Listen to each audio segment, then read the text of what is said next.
What if I told you there's a Central American nation where the government once secretly collaborated with mystics to realign their capital city's entire energy grid? It's a place where pregnant women are exiled from an entire island, where bathing in coffee isn't just trendy, it's traditional medicine, and where the president made cryptocurrency legal tender while most citizens still refuse to accept it. But here's the real question that will haunt you.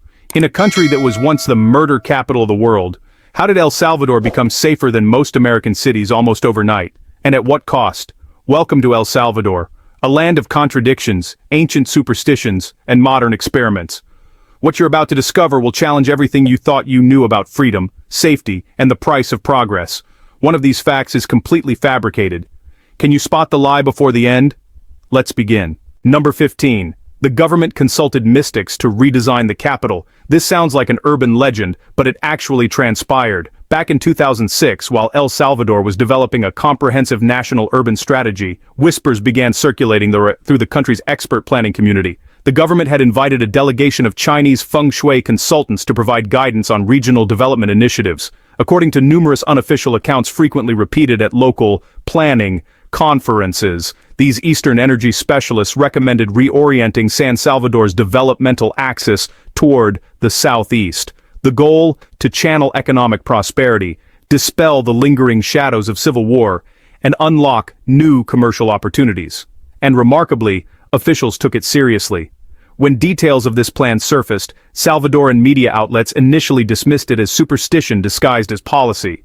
The government swiftly denied any metaphysical motivations behind urban planning decisions. Yet suspicions lingered, particularly when the following year's Central Development Blueprint for San Salvador aligned almost perfectly with those supposedly rejected feng shui recommendations. New administrative zones subtly gravitated toward the east-southeast orientation. Fresh roads and commercial centers materialized in previously overlooked areas, while investment in northern and western districts inexplicably stagnated. Number 14. Men apply cologne 3 times just to buy groceries. If you assume cologne is reserved for romantic occasions or special events, El Salvador will completely transform your perspective. In this compact Central American nation, men treat fragrance as an absolute, daily necessity. Even a simple trip to the corner market for eggs or a quick stop at the local pupuseria demands preparation. Salvadoran men typically apply cologne at least 2 to 3 times before leaving home, behind the ears, across the chest, and one final spray on the back of the neck to ward off negative energy. Vehicle ownership is optional, but a small cologne bottle in the shirt pocket or motorcycle compartment is mandatory. A 2022 cosmetics industry analysis revealed that El Salvador ranks among the top 3 Latin American countries for masculine fragrance consumption, trailing only Brazil and Colombia. Most purchasers here bypass luxury European brands, preferring locally marketed scents or affordable American alternatives. Bold and assertive, exactly how residents prefer them. The best sellers: Aquasport, Fiero, Blue Rush, and Fresh Masculine. Fragrances that suggest you've been laboring under the sun, yet still maintain the freshness of an air-conditioned fitness center. Some barbershops even include a complimentary full-body cologne application after haircuts, ensuring customers depart feeling scent confident for their next engagement. It's not vanity, it's culture. Number 13. The island that banishes pregnant women. At the edge of Fonseca Bay, where El Salvador, Honduras, and Nicaragua come together over deep blue waters, there's this tiny island known as Manguera del Golfo. From afar, it looks a bit like a forgotten Caribbean painting, just a handful of tin-roofed homes, wooden boats resting beneath coconut palms, and children laughing in the afternoon sun. But, Manguera has this one thing that sets it apart from every other inhabited place on Earth. Childbirth is absolutely forbidden on the island. There's no official law, no warning signs, no police, and really, no government order. Still, everyone understands the rule. When a woman is nearing her due date, her family quickly arranges for a boat to the mainland, almost 30 kilometers across open water to hospitals in La Union or San Miguel. Why is that? Well, locals just shake their heads with this grave look and say, giving birth here opens a gateway between 2 realms. The child doesn't belong on this land, and catastrophe will follow. Village elders insist that whenever someone accidentally gives birth on Miangara, disaster soon strikes. A storm wipes out the fishing fleet, a boat sinks without warning, or a strange illness sweeps through the community. Nobody's ever scientifically proven this connection, but honestly, nobody's willing to test it either. Underneath all the superstition, there's actually a bit of practical wisdom. Menguera doesn't have a hospital, there are no doctors specializing in childbirth, no emergency medicine, and no delivery rooms. Giving birth here is, well, truly a life-or-death gamble. Number 12. A ghost mansion. That washed ashore. Have you ever seen a house just wash up on a beach, not a piece of a boat or a shipping container, but a full-blown abandoned concrete mansion sitting right on the sand? No windows, no roof, and nobody has a clue where it came from. That's the mystery of La Puntilla, this really remote coastal stretch in El Salvador. According to folks around there, one morning after an unusually high tide, the mansion just appeared, as if it had floated in from the ocean. The walls are stained, covered in strange graffiti and paint marks nobody can trace. No one claims it, no one goes inside, and honestly, nobody can explain how it ended up exactly where it is. Everything changed when a local content creator, Cholo Panza Vlogs, posted a video exploring what he called the ghost house. He filmed seawater sloshing up to his knees inside, bits of ceiling crashing down, and walls blackened like they'd been through a fire. The video went viral, and suddenly, thousands of tourists flocked to snap photos with the cursed mansion. But according to La Prensa Grafica, this spooky building was originally Hotel Puerto Ventura, built more than 28 years ago. The developer had insisted on building right on the beach for those perfect ocean views, ignoring all the warnings from locals. Whether Hurricane Mitch in 1998 destroyed it or it was just abandoned as a failed project, nobody's quite sure, but now it looks like a ghost ship stranded on land. Local fishermen aren't exactly sentimental about it. They say the government prohibited building so close to the water line, but they were stubborn. Now they have their consequence. These days, the mansion floods completely during high tide, and you can only reach it during the early morning when the tide's low. When the sea pulls back, it's this half-submerged building in a salty natural pool, both beautiful and, well, a little bit eerie. Number 11. Weapons banned for foreigners but sold beside the toothpaste. El Salvador, once called the world's most dangerous country not at war, actually has some of the strictest gun laws in Latin America. By law, foreign visitors, even if they've got gun permits from now, Sorpine, Oninan Seed, Krumkinchamakin Statsizakuinder, Jan Steen. Trustees are completely barred from bringing weapons into El Salvador. There are no exceptions. If you're caught, it's immediate arrest at the airport, or honestly, even worse. Yet, here's the paradox. Legislation says one thing, reality presents an almost satirical contradiction. Walk into certain convenience stores, large supermarkets, or suburban shopping centers in areas like Soyapango or Santa Ana, and you'll encounter weapons displayed openly for purchase. From lethal firearms to pocket knives, pepper spray, even body armor, positioned right alongside the beverage and personal hygiene aisles. Why the contradiction? Local citizens, particularly small business proprietors, long-haul truckers, and agricultural landowners, can purchase weapons if they obtain psychological certification, security registration, and clear background checks. The complication: El Salvador's permit system operates strictly but opaquely. Individuals with financial resources or political connections can acquire weapons, while foreigners, despite holding international permits, are perceived as potential security threats. Number 10. Schools that still ban left-handed writing. In the 21st century, when most nations embrace educational diversity, certain rural regions of El Salvador still classify left-handed writing as a behavioral defect requiring correction. It sounds medieval, yet in elementary schools throughout Chalatenango, Usulutan, and portions of La Union, numerous left-handed children face forced conversion to right-hand writing using antiquated methods. A 2018 assessment by Educo El Salvador documented that nearly 9% of rural elementary students experience teacher intervention when writing with their left hand. At specific institutions like Centro Escolar Caserío Las Posas and Centro Escolar Cornar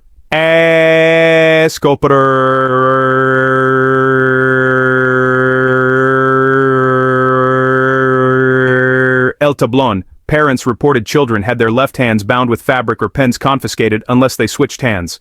Traditional beliefs rooted in conservative Catholic communities regard the left hand as the devil's hand, a symbol of deviance and rebellion requiring correction. Some older educators trained under the previous system quietly enforced these rules, despite Ministry of Education mandates that every student's biological characteristics must be respected. The government issued Directive 37209, explicitly prohibiting any forced alteration of students' natural writing hand, classifying it as a violation of natural developmental rights. But, inadequate oversight in remote areas, shortages of younger teachers, and entrenched traditional thinking mean these practices persist as a collective secret. Number 9.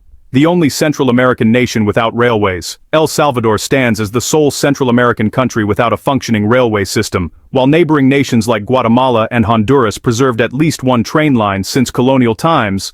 El Salvador completely froze its entire rail network in 2002 with no official reconstruction plans. So, how do residents travel? Well, it's via vibrantly painted buses nicknamed the Sun Trains of Central America.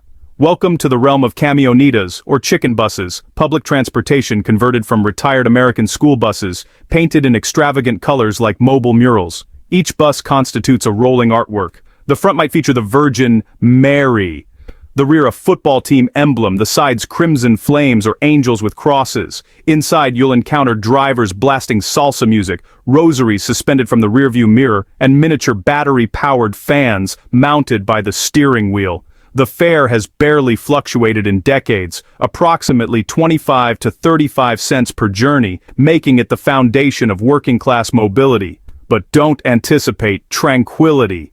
Prepare for constant horn honking, and you'll probably need to board before the bus completely stops. Number 8. Pop-up markets materialize everywhere. In El Salvador, you don't travel to the market travels to you. From before sunrise until late evening, street vendors navigate every thoroughfare, beach, bus terminal, and neighborhood entrance, transforming every sidewalk and intersection into a vibrant, colorful, and surprising mobile marketplace. You might be strolling through La Libertad when suddenly a distant shout reaches you. "Pupusas calientes!" as a woman approaches pushing a small wooden cart, equipped with a smoky charcoal stove and a sizzling corn batter griddle.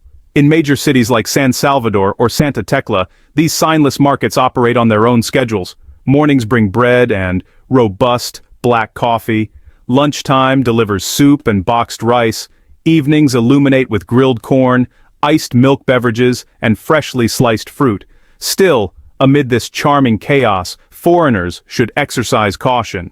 Local guides consistently remind visitors, in El Salvador, appetizing aromas don't guarantee cleanliness. Hot food doesn't always mean thoroughly cooked, and chilled ice isn't necessarily safe. Many travelers advise, select food prepared directly before you, steaming hot, or fruit you can peel yourself like mangoes, bananas, or fresh pineapple. Number 7.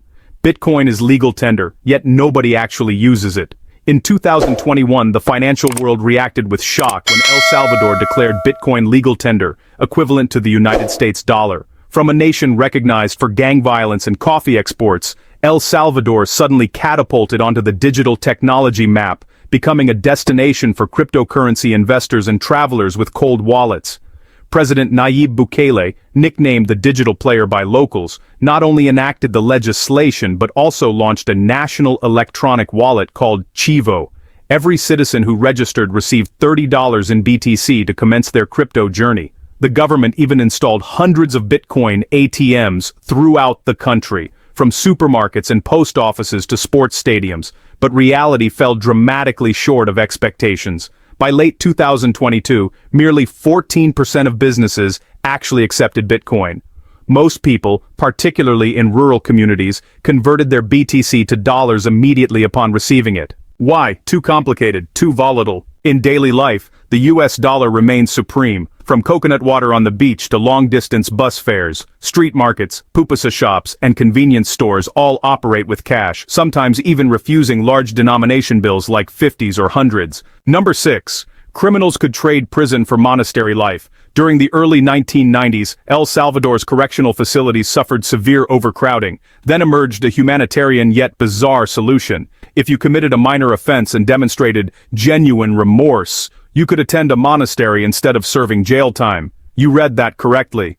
Rather than occupying a damp cell, certain minor offenders, like petty thieves or individuals involved in physical altercations, received court permission to substitute temporary monastic existence. Legally, their sentences weren't erased but suspended if they agreed to monastery residence for at least 1 year.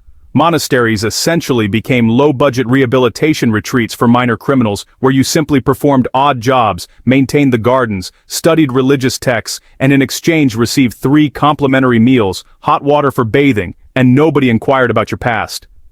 Compared to many Salvadoran prisons at that time, lacking beds, toilets, sometimes even illumination, a rural monastery truly constituted paradise, though the monastery instead of incarceration program operated for only a few years before being discontinued following various scandals. Locals still recall it as a naive yet memorable chapter in the nation's legal history. Number 5. Is El Salvador actually dangerous anymore? For years, El Salvador maintained international notoriety as one of the world's most perilous places, with organizations like MS-13 and Barrio 18 becoming global symbols of gang violence. There existed a period when nearly 15 violent incidents occurred daily, and small towns existed under gang dominion, but within just the past 2 to 3 years, circumstances transformed dramatically. Under President Nayib Bukele, the government launched a crackdown describable in 2 words: iron fist. Emergency legislation was extended over 30 consecutive times. More than 85,000 individuals were arrested. The mega prison Centro de Confinamiento del Terrorismo, or CCOT, was constructed as a fortress, and military forces received authorization to patrol streets alongside police. The outcome: the homicide rate plummeted from 36 per 100,000 residents to under 2, lower than numerous American states. Areas like El Tunco, Santa Ana, and downtown San Salvador now feature armed police presence 24 hours daily, and many international visitors describe it as the safest Central American nation they've ever experienced. For Salvadorans, it represents a clear but painful compromise. On one side, they feel secure walking home after dark. On the other, they avoid questioning too extensively, since openly doubting the government can rapidly generate tension. Regardless of personal opinions, one fact remains undeniable. El Salvador is transforming daily. Life here progresses slowly. People demonstrate incredible kindness and hospitality. You can sit roadside eating pupusas, converse with a bus driver, and experience warmth you'd never anticipate from a place once labeled the most dangerous in the Americas. Number 4. Tap water constitutes a social insult. In El Salvador, offering someone a glass of unfiltered tap water, even during a family meal, can be interpreted as a subtle insult. In a nation where over 90% of surface water suffers contamination from fertilizers, refuse, and bacteria, drinking directly from the tap isn't merely hazardous, it signals you don't value others' health. Not only locals but even long-term travelers avoid requesting ice at small restaurants or street vendors. Why? Most ice originates from untreated tap water. You might win an unfortunate lottery with a souvenir called traveler's diarrhea lasting 3 days. But here's the fascinating twist. Salvadorans don't crave bottled water, they prefer bagged water. Indeed, at numerous traditional markets and bus stations, you'll observe adults, children, and drivers sipping from small plastic pouches of purified water, biting a corner and consuming it like old-fashioned soda. These bags, called agua en bolsa, cost merely 10 cents each. No straw required, no plastic bottle. Finished? Discard it. Convenient, certainly, but the drawback manifests as plastic waste, accumulating along roadways, canals, and agricultural fields. A paradox where people avoid self-poisoning while simultaneously polluting their own water sources. Number 3. Never leave your shoes at someone's doorway. If you're from the United States, Canada, or Asia, removing shoes before entering someone's residence is instinctive, even considered respectful. But in El Salvador, this hygienic gesture actually constitutes a cultural taboo that foreigners frequently violate. In many traditional Salvadoran communities, leaving footwear at someone's entrance is perceived as a bad omen, almost like abandoning negative energy or a curse for the homeowner. Folklore maintains what you transport from outside, dirt, misfortune, burdens, shouldn't settle at someone's doorstep. To them, the threshold represents the boundary between the chaotic external world and the sacred interior. Placing anything, especially soiled shoes, directly at this boundary constitutes a silent violation, a subtle but profound negative sign. Instead, Salvadorans typically enter wearing their shoes, then change inside if necessary, or inquire with the host first. Don't be surprised to encounter handwritten notices stating, "Please don't leave shoes outside the door." It's not merely a reminder, it's a subtle boundary of respect. Number 2. People actually bathe in coffee. If you believe coffee serves only as a morning beverage, El Salvador will astound you. In this small Central American country, people don't merely love coffee, they immerse themselves in it. In mountainous communities like Concepcion de Ataco or Juá, you'll discover modest local spas nestled in the hillsides where guests bathe in wooden tubs filled with hot, concentrated aromatic brewed coffee.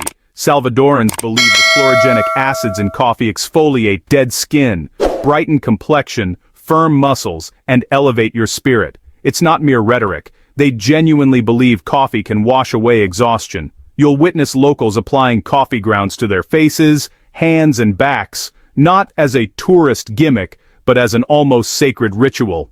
One spa proprietor told an American visitor, "If you're stressed, allow coffee to embrace you. Don't just drink it, it understands you better than friends." It sounds poetic, but this authentically reflects life here.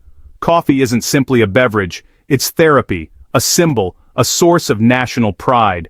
Traveler's tip: if you visit El Salvador, don't exclusively seek beaches or volcanoes.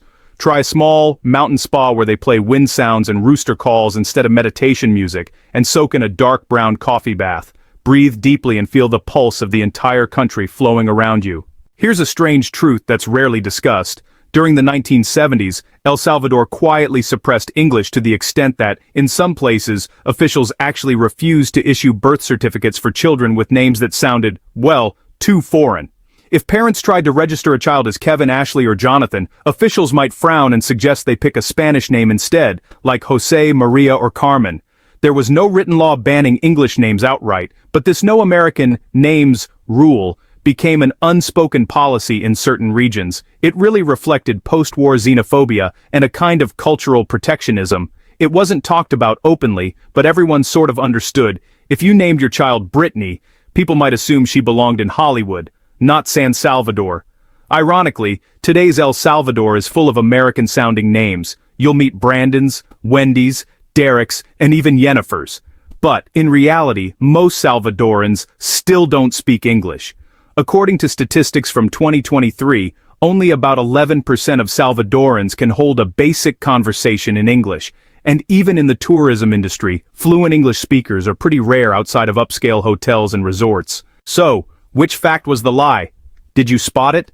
The truth is, while most of these are genuine Salvadoran realities, one detail was deliberately exaggerated to test your attention. Share your guess in the comments. Let's see who was really paying attention. El Salvador remains a land of contradictions, where ancient superstitions coexist with cryptocurrency experiments, where safety came at the cost of freedom, and where the most dangerous country transformed into one of the safest almost overnight. The question isn't just what's real and what's fabricated, it's what these truths reveal about a nation struggling to define itself between tradition and progress, between the past it can't forget and the future it desperately wants to create.